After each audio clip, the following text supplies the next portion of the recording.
কোটা সংস্কার আন্দোলনে নাশকতার মামলায় গ্রেফতার চট্টগ্রামের আরও 4 জন এইচএসসি পরীক্ষার্থী জামিন পেয়েছেন। যে কোনো সময় কারাগার থেকে বেরিয়ে আসার কথা রয়েছে তাদের। চট্টগ্রাম কেন্দ্রীয় কারাগারের সামনে স্বজনরা অপেক্ষায়। আগের দিন মুক্তি পেয়েছেন 12 জন এইচএসসি পরীক্ষার্থী। সিলন ফ্যামিলি ব্লেন্ডের কড়ালিকার আর সতেজ স্বাদের পারফেক্ট ব্লেন্ডে স্বপ্নেরা মিলুক টানা। চট্টগ্রাম কেন্দ্রীয় কারাগার থেকে একে একে বেরিয়ে আসছে বেশ কয়েকজন ডিগ্রি পরীক্ষার্থী। তাদের জড়িয়ে ধরে আবেগ আপ্লুত মা এবং পরিবারের সদস্যরা। সকাল থেকে কারাগারের সামনে অপেক্ষায় ছিলেন স্বজনেরা।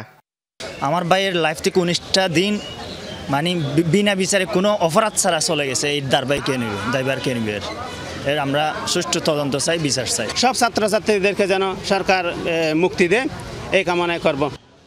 কোটা সংস্কার আন্দোলনে নাশকতা ও সহিংসতার মামলায় গ্রেফতার চট্টগ্রামের 16 এইচএসসি পরীক্ষার্থীকে শুক্রবার জামিন দেয় আদালত।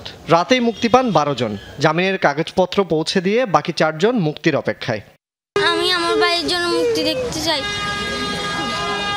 আমার ছেলেকে কোথায় আছে, কি অবস্থা আছে, কি কিছু জানি না। আমার ছেলে পরীক্ষার্থী, এসএসসি পরীক্ষা। 17 দিন হয়ে গেছে আমার ছেলেকে দেখা পাইনি আমি। 17 দিন আমার ছেলে চেহারাটা দেখতে পাইনি আমি আমার ছেলেকে আমি কার কাছে যাব? টোটাল 16-র মধ্যে 12 জনের কালকে এসে চলে গেছে, আর বাকি 4 জনের এখনো আসেনি। আজকে যদি আসে তাহলে আজকেই চলে যাবে। নাশকতার মামলায় গ্রেফতার বিভিন্ন শ্রেণী পেশার অনেকের মুক্তির অপেক্ষায় কারাফটকে দিনভর দেখা গেছে স্বজনদের ভিড়। প্রকৃত সহিংসতাকারীদেরকে না ধরে নিরপরাধ মানুষগুলোকে ধরে এখন যেগুলো হচ্ছে সেগুলো অতিরিক্ত খারাপ হচ্ছে। একটু দেখা তেলে মনে নেই কেন সান্ত্বনা পাই। আজ 13টা দিন আবার বলা ছাড়া আমি কিভাবে আছি এটা জানি না। জুবায়েত ইবনে শাহাদাত, যমুনা নিউজ, চট্টগ্রাম।